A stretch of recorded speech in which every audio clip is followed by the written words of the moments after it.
Today is July 6th. The Yankees start a West Coast trip. If you're aching to watch some 10 p.m. beautiful Yankees baseball, well, you are in luck. And for now, we're just going to talk about it, though. That's what we're going to do, and the music's going to play because everything's going to go perfect. Let's talk Yanks. Talking Yanks with old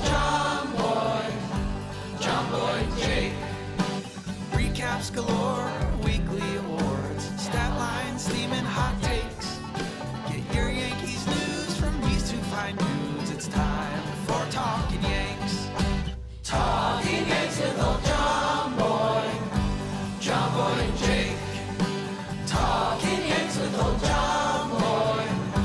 JOMBOY and Jake. Hello and welcome to Talkin' Yanks, brought to you by DraftKings. My name is Jimmy. His name is Jake. We got producer BBD in the corner.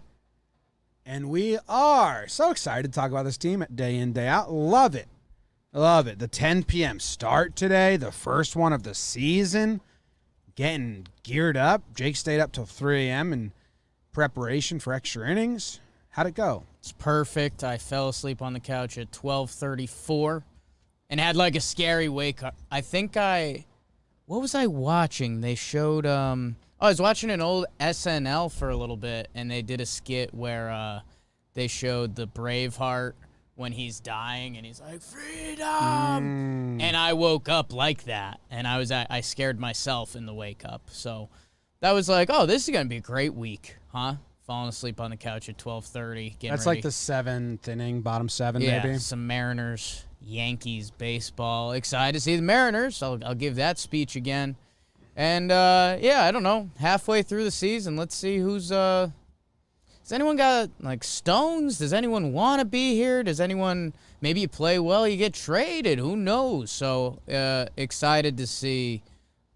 I am genuinely excited to see what the rest of this year has to offer. Really? How about that? Yeah. It was a weird, I was up all night watching High, coffin low. flops. Coffin flops? Yeah. That was for BBD. It's the second skit from the second season of I Think You Should Leave. Coffin flops. Yeah. We just film all the funerals, and we just air the ones that have the coffins flopping. I didn't want people to think it was coffee, is what I was clarifying. Not coffee. Not coffee flops. Coffin. No. So the Mariners, Huge. let's do a check-in on the Mariners real quick, Jake. Before we have sharp stats, we'll guess the stupid fucking lineup and all that other stupid stuff. Is checking in on what the Mariners Yeah. are. Checking in on the Mariners, brought to you by Cushy Dreams, because we're going to the West Coast where they have the best kush. Oh, a true stoner am I. Cushy Dreams isn't weed. It's It's not just that. CBD. It's got 0.3% THC, so it's legal federally. Comes in joints, pre-roll joints, eighth cans. They got all different strains. You can relax, create. What would you use for tonight if you wanted to use your Cushy Dreams while you watch the Yankees play the Mariners at 10 p.m.? Would you go relax, create, hustle, peace, energy, or dream? I would probably double up on hustle and peace. The hustle would be optimistic, and then the peace would be like just at peace with it ends for everyone. I was going to say I would go energy and peace. So I have energy for the first six, and when they blow it or whatever, I have peace with whatever happens. So we should probably go to cushydreams.com, KUSHY, and use code YANKS at checkout for 20% off our next order so we can have this for these 10 p.m. games. And you can do the same, and you can smoke your CBD with promo code YANKS for 20% off. Inflammation, anxiety, all of that CBD helps with. All right. What I was going to say is the Mariners are 17-13 in their last 30 games, 14-16 in their last 20, and 6-4 in their last 10. The Mariners have been playing winning baseball for a month now, maybe more than a month. The Yankees, they're the opposite. Mariners were 17-13 last 30. Yankees are 13-17. Mariners were 14-6 in their last 20. Yankees are 9-11. Mariners were 6-4 in their last 10. Yankees are 3-7. So I'm interested to see what the odds are, because like the Yankees are the worst team heading into this series. Yeah, I mean, odds on a given day normally pretty Starting simple pitcher. formula. Starting pitcher meets home team. And Well, I you guess for all crunch the 3 numbers on series that. then. So, yeah, and I mean, maybe we'll talk some DraftKings in a little bit. But, yeah, no, the Mariners are playing a really good brand of baseball. I mean, we've been covering it on Talkin Baseball. There's been kind of the elite 5 teams in the AL this year. Sox, Rays, White Sox, Astros, Athletics. There's only a couple tweener teams right now. And it's kind of the Blue Jays and the Mariners. The Mariners are 45-40. They're 5 games above 500. A lot of young guys, and it's kind of been part of this baseball season, which we talked about a lot early on, was, and we've kind of missed a year and a half of baseball in a way. Like, going from the end of 2019 through 2020, a lot of things change. Players get better, dynamics change, and I know J.P. Crawford is the starting shortstop for them. He's a big prospect, and he's got like a 3-WAR season going. Mariners fans scream about him. Mitch Haniger was off to a huge start. I'm excited to see what this Seattle team looks like. And yeah, I mean, right now they've got the good juju going, and we have the opposite of that. Yep. You're going to see Justice Sheffield in Game 2. Ooh, revenge. Oh, actually, that's tonight. Tonight. Tonight. Justice Sheffield is tonight. So that's a little Tuesday. Not Game 2. Game Tuesday. Tuesday. Yes, that was my mix-up there. I always confuse Tuesday with Game 2 because of the 2. And usually you play Monday sometimes. Sometimes. Do you have any other names that Yankees fans would know, like casual Yankees fans that don't follow the rest of the league? Cash Yankee fans that don't follow the rest of the league. Their lineup has been Crawford, Haniger, Seager, France. Then it's like Fraley or Bowers. No, they don't have any. So there's usually like an ex-Yankee or someone that got traded for or traded. Luis Torrens was a Rule 5 draft pick from the Yanks in 2016, so might have heard his name. I think a lot of the casuals remember him. No, man, I mean, this is They have Paxton, but he's been out all year. Yeah, this has kind of been the baseball. Like, gonna be cool to see the Mariners colors. Gonna be cool to see the new dudes out there and see who looks good. Justice Sheffield. Wow. You know what I'm excited about? What are you excited about? You got Justice Sheffield Game 1, Yusei Kikuchi All-Star Game 2. Both of them have something in common. They throw the ball with their left hand, meaning Gardy, Odor might not see them. Should see Tilo in the first 2 games. If they don't, then it's really the analytics team is feuding and fighting. Well, there's 2 different analytics teams. That's what I'm saying. Yeah. And what we They were get saying every last other time. game. We'll see. Turkish bathhouse. It should be Andujar in left, Tilo in center, Judge in right. Save the good stuff for the end of the episode, Jim. But for Guess both the lineup. for both games. And that's exciting, I guess. I don't know.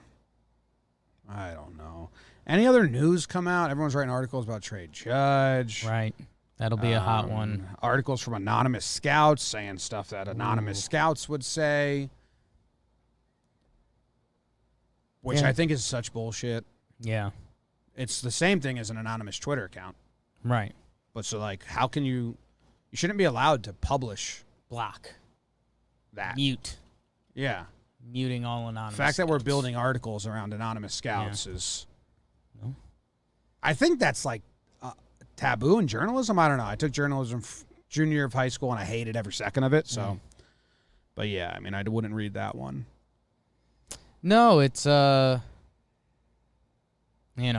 week leading up to the All-Star game, Judgy will be attending, and I have a Garrett, question for you. maybe Chappie, we'll see.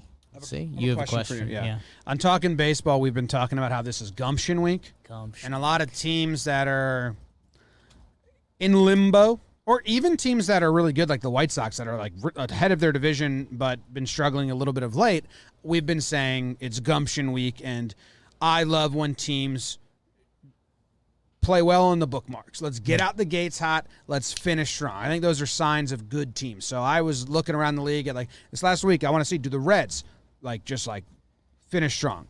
Do the Padres, who are third place right now, do they finish strong going into the break? Because I think it's a good morale booster and all that shit.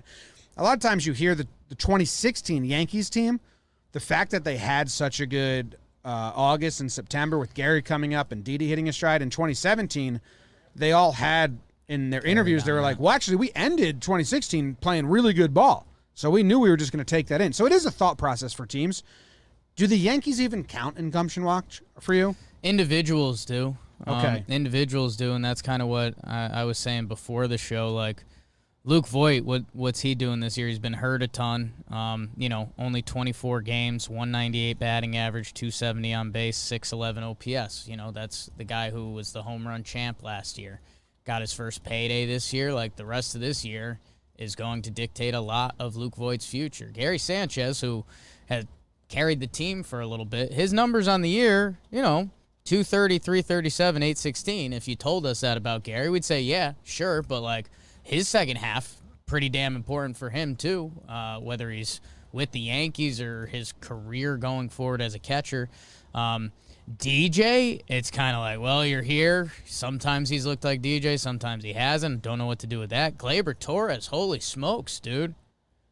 So Glaber's not on Gumption Watch. What does your future look like? Like a good week here wouldn't really wouldn't help write the story for him. In my opinion, he needs to have a good second half. So this week doesn't right, matter. but Gumption Week can feed into that. Like if Gleyber Torres finishes this week strong and then has a nice second half, we'd say Gumption Week was big for Gleyber Torres. Gumption Week is more for watching bad performances. Like if there's some, if like some of the, come on, if they go lifeless into the break, Gumption's a good thing. I expect them to go lifeless out. I know that's what we're watching for. We want Gumption, but if someone goes lifeless into the break, I expect them to come lifeless out of it. They just seem like they're out. They're like this season's a wash already. It's a little bit like Gumption is supposed to be the expectation. You're supposed to keep trying through the week, so you're keeping an eye out for guys who seem just both teams want Gumption. Every team wants Gumption. You want it. You shouldn't have to want it. 15 teams are going to get Gumption. 15 teams are going to get gumped, is what they say. That's a Buck Showalter phrase. You think so? Or I think Jack Curry said that, actually. It was more eloquent. Half these teams get gumped. Did he really say that? Back in 5. He said gumped? Jack Curry's never said the word Yeah, I was gumped. like, that's a Jake word. Yeah. Gumped. Gumped ain't a word. I think that's a big thing. Well, gump is, so maybe like he gumped it would be like a play on words. He gumped it! Because gump is... Next play. Gump is... I'm going to bring that into the broadcast booth. Is like a dumb person. Forrest Gump. That's why they named him that. So he gumped it? We should start saying that. I gumped that one. We can gump if we want. No, man, and that's, hey, the Yankees would have to do a whole lot for us to get into the dream conversation. Joe's McFly in the studio today. Hot. Mentioned, when we come out of the All-Star break, we'll see how Gumption Week goes. Yanks, I think their first 12 games, 8 are against the Sox, or first 11. So, if you're trying to gump in and gump out, there's a life to be had there, but there's no reason to look for it. So, it's individual stuff right now. Miguel Andujar, do you want to come into 2022 saying, yeah, that guy can hit again. He can probably be our left fielder. He catches the regular fly balls. Brett Gardner, he'll be back. Player coach. Judge, good job. Stanton, so excited for him to play left field in a month. So I don't know. There's a lot of individual stuff that's got to be figured out. What does Garrett Cole's second half look like? Monty Bear, Mingo, Tyone. So yeah, it's all individual stuff, and it has been all year, I guess, because it hasn't been a team. Yeah. Ooh, Skip Bayless. Huh. I'm pretty lost in the etymology of the word gump and the word gumption. Because one is like a resourceful, smart person, the other's a dull, dumb person. And they seem like they're the same root word. So... And like resourcefulness, like Forrest Gump, he was dull and dim-witted, but he was pretty resourceful. So he had gumption while being a gump. Right. So that's where I'm really... Is gumption not for smart people? It's only for kind of like, you got to be dumb, you got to be tough. Deep. Yeah, resourceful, yeah. Yeah, so gump, shin is a Scottish word. I think Forrest Gump altered the Gump world. No, gump was a word in 1825, and it meant a numbskull, a foolish person. Sure, and then Forrest brought it back. No, because we killed the Scots in World War I. They named him Gump because of that, But in 1825 is the term most generally applied to a female, so now it's sexist as Trump well. was a gazillionaire. Gumption week. Some fruit company. One last thing. You want to do sharp stats? I want to watch Forrest Gump. Yeah, let's watch it. Okay. I might watch it on the flight to Denver. Huge. Know what I would do? I would bring your own speaker, attach it, and then play it loud so everyone on the flight can watch. If I was to listen. do that, Yeah. there would be a lot of complaints. Oh, There'd be 3 people that were like, I don't mind. I love watching Forrest Gump whenever it's on. The non-complainers would try to out loud the complainers. Yeah. A good flick. Yeah, wait, just this scene. You've seen it. Yeah. They would. There's a lot of... Holy smokes. Jake got strangled to death. All right. Sharp Stats is brought to you by Manscaped. Summer's coming. Can I tell you something, guys? Summer's here. It's hot as shit in the office and outside. My car couldn't even fight with the AC today. So are you ready to unveil your beach bod? You're in luck because our friends at Manscaped just launched their 4th-generation performance package, which includes the Lawnmower 4.0. You heard that right, the 4.0. Complement your summer bod with a trim from the leaders in male grooming. The sun is shining and calling your name, fellas. And feller. Clean it up down there. I was going to try and say a female word of fellas, but I can't think of one. They got the package, which has the crop preserver, crop reviver, toner, performance boxer briefs, and a bunch of other goodies. Get 20% off plus free shipping with the code YANKS at manscaped.com. That's 20% off plus free shipping with the code YANKS at manscaped.com. Escape the shrubs and the weeds this summer and shine with Manscaped. Let's see what Katie Sharp has for us today. Sharp Stats. Hey, guys. Here. Hope you guys had a good July 4th weekend. Hey, at least we got one win out of it. Anyway, so I'm here to talk about all you guys' frustrations with the Yankees not scoring runs. And what I wanted to do was to just try to quantify that. And there's one way to do that is like this. There's this concept called cluster luck. And basically what it is in baseball, it's not enough to just kind of hit a lot of singles or doubles or triples. You also have to sequence them right. You know, you got to hit a single and then a double and then a home run. So basically, the idea is that a team that hits, you know, a single, a homer, and then strikes out 3 times, they're going to score 3 runs, right? But a team that hits a homer, then 2 singles, then strikes out 3 times, they're going to score 1 run. Okay? So now we've got that idea. So one way that you can kind of quantify this cluster luck is this statistic called base runs. And essentially what it is it's a run estimator. So what it does is it spits out an expected number of runs scored based on the team's total singles, doubles, triples, homers, walks, stolen bases, etc. All right, so we got that now. So we got this base runs thing. So let's go back to the Yankees. The Yankees this season, their actual runs scored, it's 4.1 runs per game. All right, that's terrible. We know that.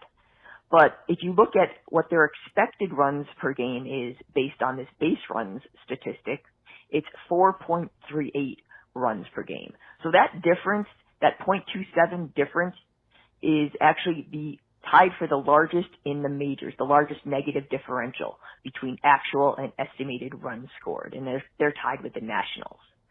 And when you translate that out to total runs that they've essentially lost, I don't know what happened, it's about 22 runs this season. So that's over half a season, which is, we're talking about 2.5 wins.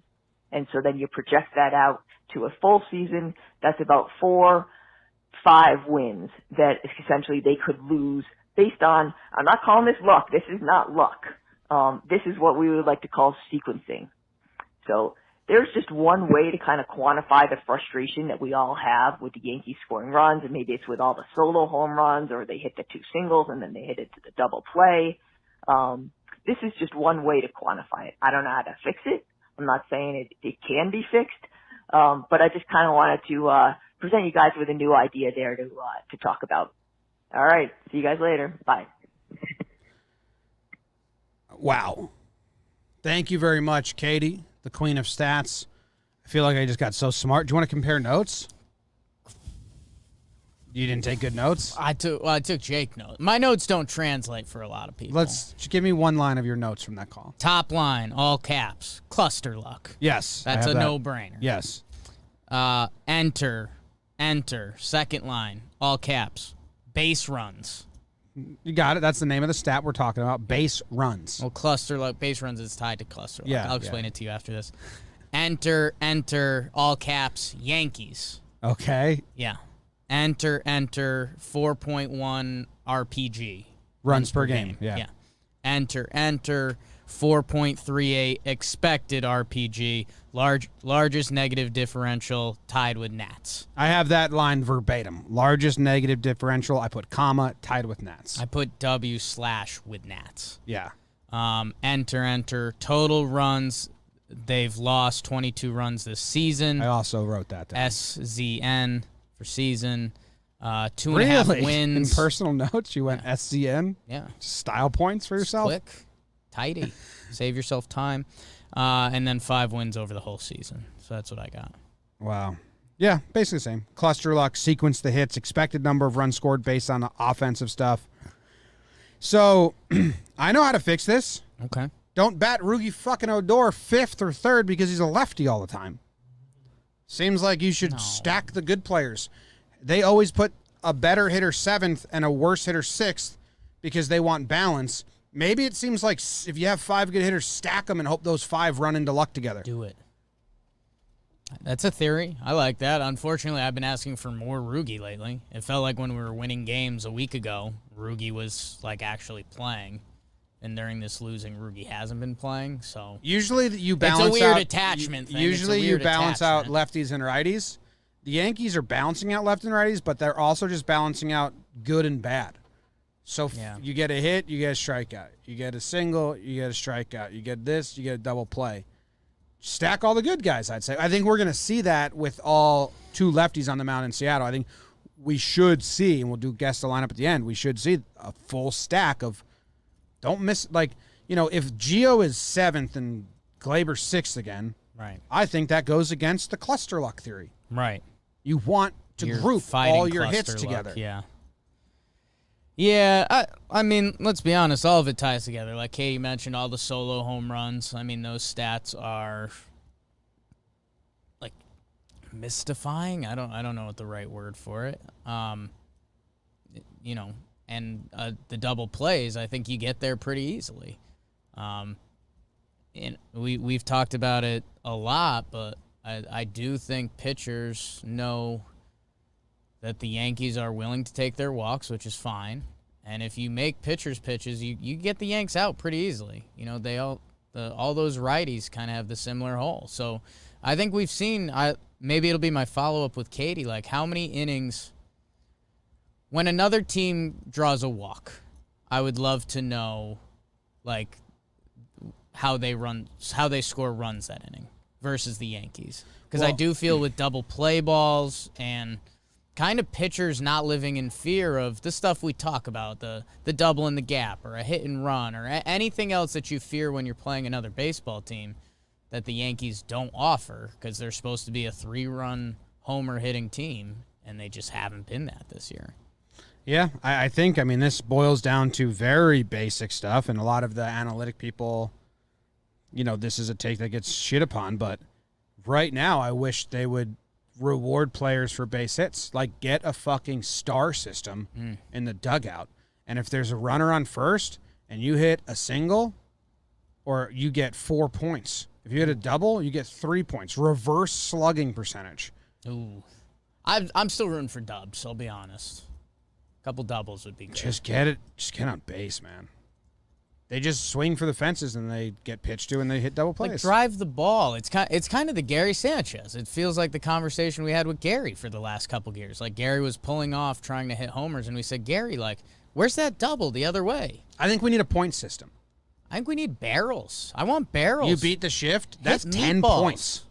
Minus meatball points, too. If you miss a meatball... Yeah, minus points. Mom's rules. You miss a meatball, you're in trouble. Dude, it sounds crazy, but teams still do this. It sounds high schoolish, but sure. I said this to you like when we were just having a conversation.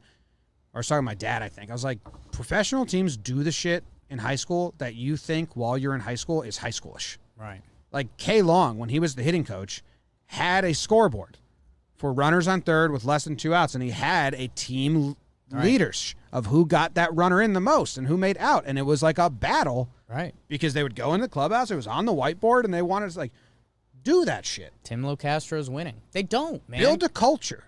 They missed. And then They talk haven't. about it. It's The Brewers too late. the Brewers pitchers have a hitting chart, a hitting system where they get points for this hit or Compete. this pitch or like this hit. Like, yeah, man, if there's a you hit into a double play, -5 points. Ooh. Doesn't really matter because everyone will be like, oh, it doesn't really matter. actually, But then you if you can't- walk in the clubhouse and you see it every day, you're going to like, fuck, dude. Well, actually, hitters can't control where they hit the ball. Shut up, geek. Don't tell that to Paulie O. No, man, I know we've had a lot of the same revelations or whatever it is this year, but watching the Mets this weekend and seeing guys like Billy McKinney, Thomas Nido, Guillorme, just giving tough at-bats when the team needed it and seeing guys step up like that, that was a cool feeling. And then flipping around last night, I mentioned, I fell asleep and had my panic attack wake up. But I was watching some Phillies, BBD's Phillies, and Bryce Harper, a guy I talked about on Talkin' Baseball a little bit yesterday. Ball down the line, Bryce Harper running from first base. Full chug, man. Like, more of a full tilt than I've seen out of any Yankees base runner this season. And it's like, he's a super paid superstar. Yeah.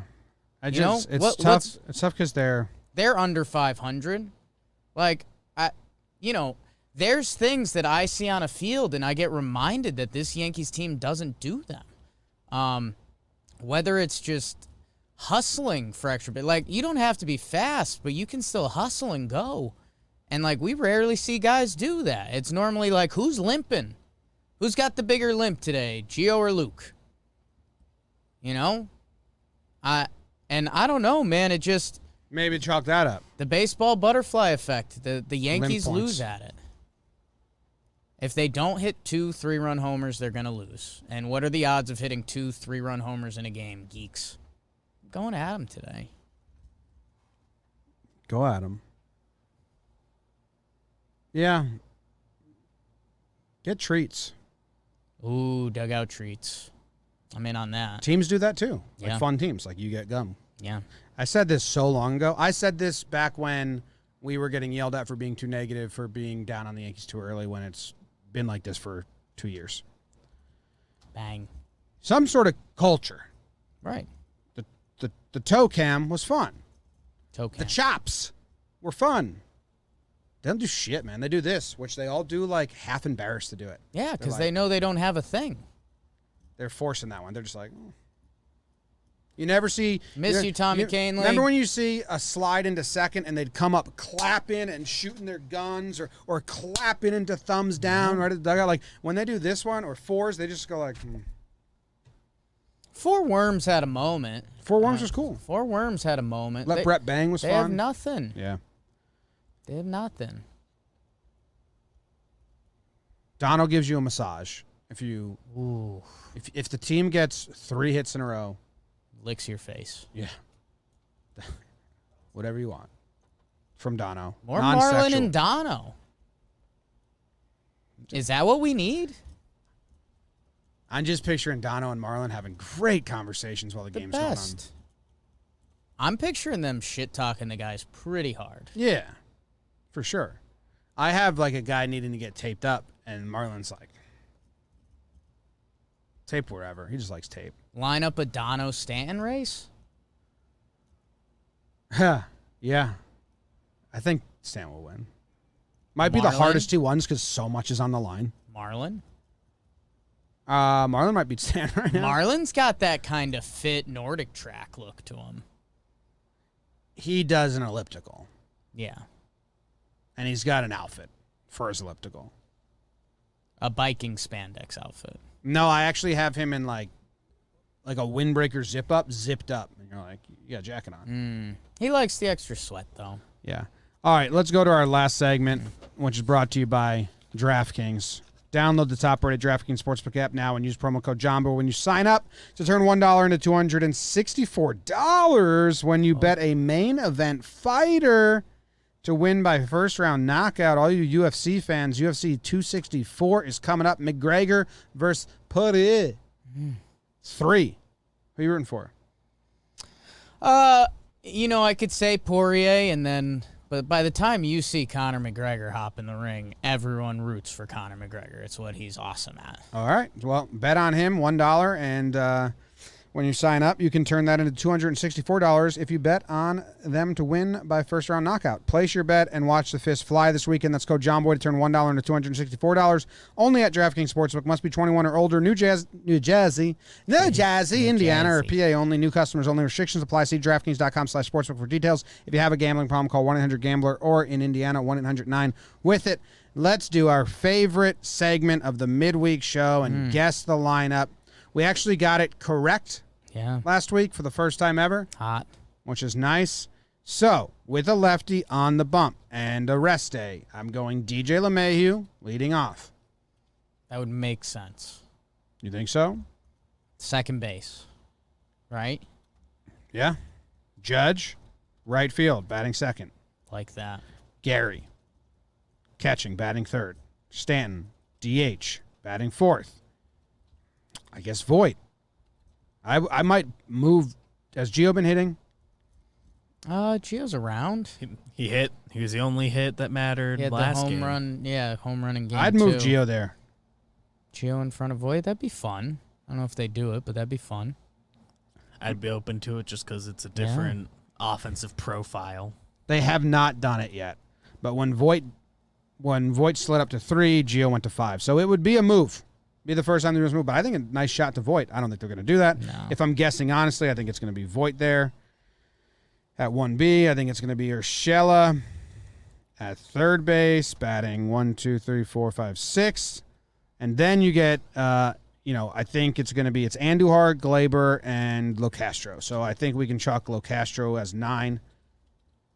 I think they're going to go with him in center field.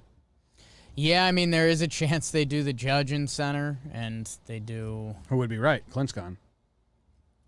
Locastro. Well, he would go to center over Judge. Right. Yeah. Gardy played center over Locastro. In theory, the whole the biggest reason you got to say that's out of the Locastro, realm. I kind of the reason that got Locastro is to not have to do I would Judge. assume so, but Gardy played if it center happens, over Locastro. if it happens, do I get shocked? Not as much as I should.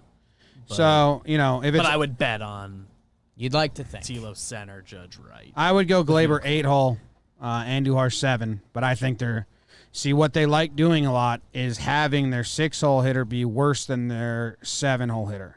Right. That's like some analytic. The numbers say that. Some analytic that the Yankees like tells them that. Because, last time they went Odor over Urshela. They went Glaber over Urshela. They went Odor over Andujar. They went Glaber over Urshela.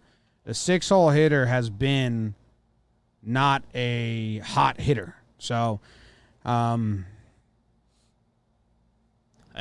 where I'm going to be upset if they don't have Gio there after Voit and they go like Glaber after Voit, then Gio 7. Don't do that. In the I could first, see them doing in the it because first- Glaber's walked a lot lately. in the first game of the doubleheader, Glaber did bat after Gio. 1, 2, But that's 'cause 3, Voit moved up. 4, 5, 6. So that was Glaber still just keeping him 6, I guess. that's Glaber 6 with Gardy behind him. How there could be some precedent for it, but Glaber has Gardy, only Tilo together and Higgy that game. yeah. Glaber has only batted 7th once this season. So they're going to put him at 6, and they're probably going to put Urshela at 7, which we just learned about the cluster lock. Cluster luck. Put all your good hitters together. Make your own cluster luck, So Glaber my was giving guess, anything that'd be fine. my guess is Glaber 6, Urshela 7, Andujar 8, Locastro 9. I like that. T-Lo getting a couple West Coast, East Coast trips in real quick. It's good for him. Camaraderie on the plane. Well, he's got some friends this time. Yeah, maybe, let's spin it, that West Coast flight to Seattle. Who got up and gave this speech, Joes? Judge can't give another one. No one. Gary speech season? Joes threw out a void. That's probably a better chance than Gary. Again, Okay. Marlon, Dono. Cole can't talk right now. Yeah. Nevin. Rugi. Rugi did. Yeah. Rugi. That's obvious. Rugi huddled the whole plane. Yeah. Rugi went on the plane first to check to see everyone's seats were clean and good. Yeah. Then somehow he got on the plane last as well and dapped everyone up as he went down the aisle to his seat in the back row. Yeah, he somehow has a back row seat. Oh. Yeah. Rugi has a back row, a front row, and a middle row. Rugi seat doesn't for stay when one he bounces seat. around. Yeah, he's a bouncer. That's Yeah. Oh, yeah. Let's see. The Yankees versus lefties this year, they have been slightly better. 729 OPS instead of a 709 I'd hope versus so. righties. Yeah, you'd like to think so with the righties, the original righty stack dream.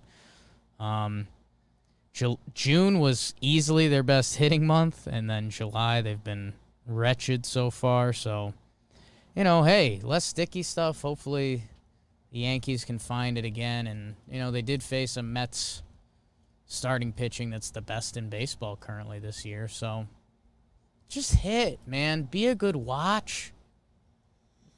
I'm worried about falling asleep during this game. Oh, big time. We have a TV in the bedroom now. We moved it there because that's where the AC is the best. So, if I'm watching it that late, that means Katie's going to be sleeping, and I'm going to be laying in a dark room watching it. And if it's bad, it's going to be I'm going to be asleep. I don't think I can. I think I need to be ready to fall asleep as soon as it's over. We got a busy day tomorrow, and the next, man.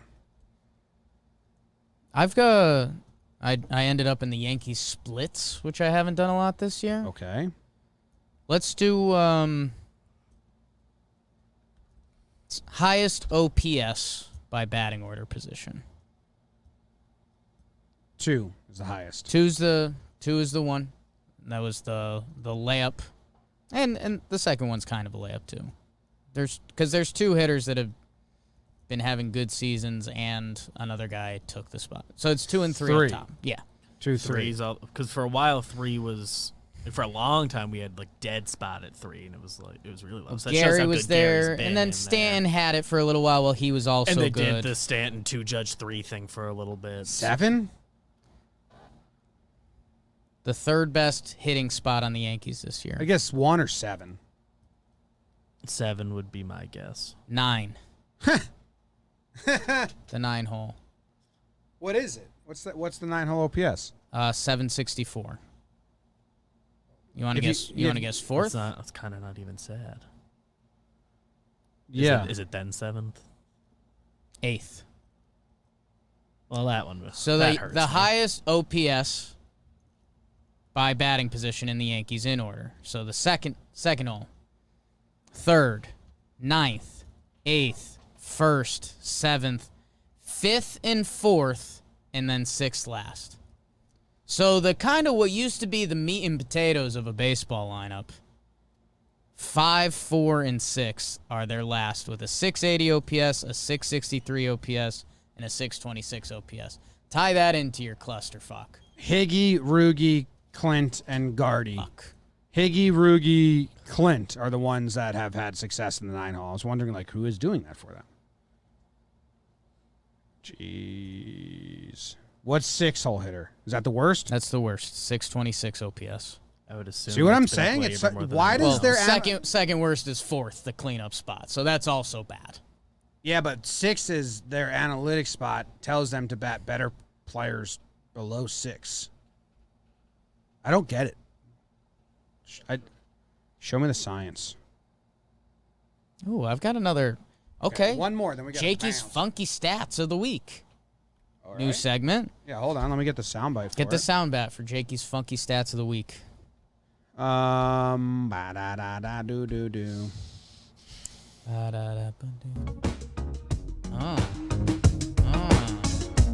Yeah. I've got stuff. Ooh. Looking at the Yankee stats, are these guys even wearing hats? They're playing so bad at baseball. I think I might take a fall. Die, Jake, die! Jake's funky stat of the week. Jim, we look at a lot of players. Are you crazy? We look at a lot of players' baseball references, right? Yeah. And if you normally look at their baseball reference and when it says like swung at the first pitch, it's usually a high number. Like their numbers are boosted. Because if they're swinging at a first pitch, it's like a pitch they were looking for, something to drive. The Yankees, when they swing at the first pitch this year, they have a 689 OPS. When they take the first pitch, they have a 726 OPS. So the Yankees do significantly worse when they swing at the first pitch. Or worse when they swing at the first pitch. Is that not normal? I mean, I'll go to another baseball player. I'll go to... I would guess that's normal. So I'm going to a guy that I know is a first pitch hitter, like guys like Alonso. Do another team. Okay, I'll do the Mets, who we just played, and they're terrible at hitting this year. That's just taking versus swinging I'll do the at Dodgers. the first pitch, OPS, Yeah. and the total at bat. Yes. That kind of makes it because let's call it a 50-50 chance that The if you Dodgers take are it's a ball. higher OPS when they take the first pitch. Okay, so that's huge. Let's see.